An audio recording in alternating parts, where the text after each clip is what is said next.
बचपन के दोस्त अवंतिका, तन्मय, सारा, रोहन और शुभ अपनी जिंदगी का एक नया सफर शुरू करते हैं। वह सब एक साथ एक ही कॉलेज में एडमिशन कराते हैं। कुछ समय तक तो सब कुछ नॉर्मल था, लेकिन कुछ दिन बाद वह सब लाइब्रेरी में बैठकर अपना असाइनमेंट बना रहे थे और तभी उनके हाथ एक पुरानी सी धूल में लिपटी हुई काले रंग की डायरी लगी। उन लोगों ने जब उस डायरी को देखा तो वो डायरी किसी नेहा शुक्ला के नाम से थी, जिसके अंदर उसके जिंदगी के सारी चीजें लिखी हुई थी उसके ही थ्रू। उस डायरी में सब कुछ सही चल रहा था, लेकिन आखिरी के कुछ पन्नों में एक गहरा राज छुपा था। उस डायरी में लिखा था कि मैं नेहा आज डायरी में यह लिखना चाहती हूँ कि अब मुझसे यह नहीं होता।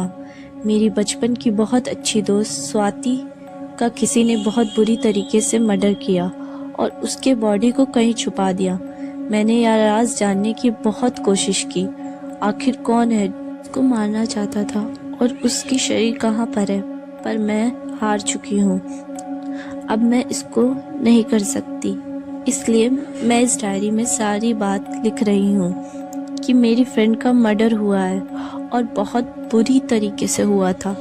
यहाँ तक कि उसकी बॉडी भी नहीं मिल रही है और अब मैं यह सब बर्दाश्त नहीं कर सकती।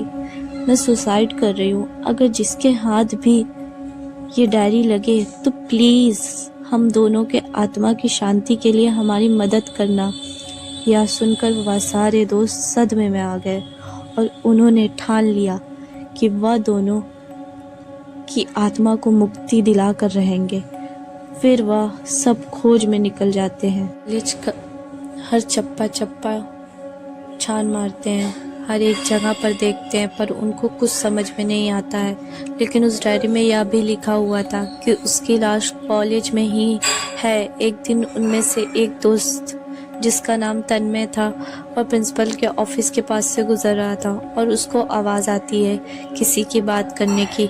फिर वह दरवाजे की और पास जाता है। फिर जो उसने सुना उसके पैरों तले ज़मीन खिसक गई।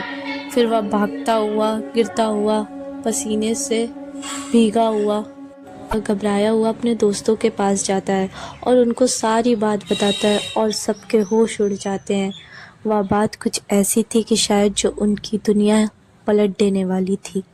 प्रिंसिपल अपने भाई से यह कह रहा होता है कि आज से 7 साल पहले मैंने एक लड़की जिसका नाम स्वाति था, मैंने उससे मदद की बहुत भीख मांगी कि तुम मुझे अपनी दोनों किडनी दे दो, मैं उसके बदले तुम्हें बहुत सारे पैसे दूंगा।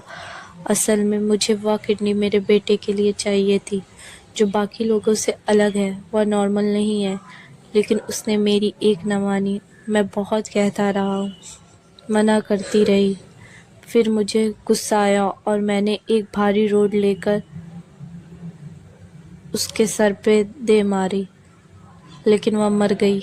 मैं डर गया तो मैंने कॉलेज के स्विमिंग पूल के ज़मीन के अंदर उसके लाश को दफन कर दिया और ऊपर से स्विमिंग पूल बनवा दिया, जिससे किसी को यह राज पता न चले।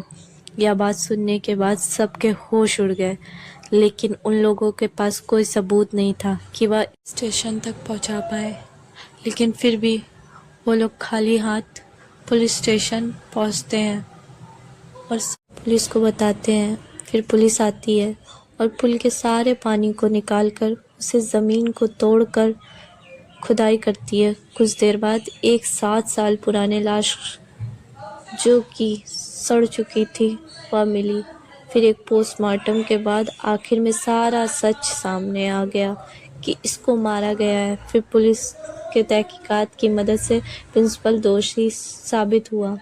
एकता में बहुत ताकत होती है। अगर हम चाहें तो हम कुछ भी कर सकते हैं, क्योंकि यूनिटी इज़ आवर स्ट्रेंथ और हमारा एक कदम किसी की ज़िंदगी बदल सकता है।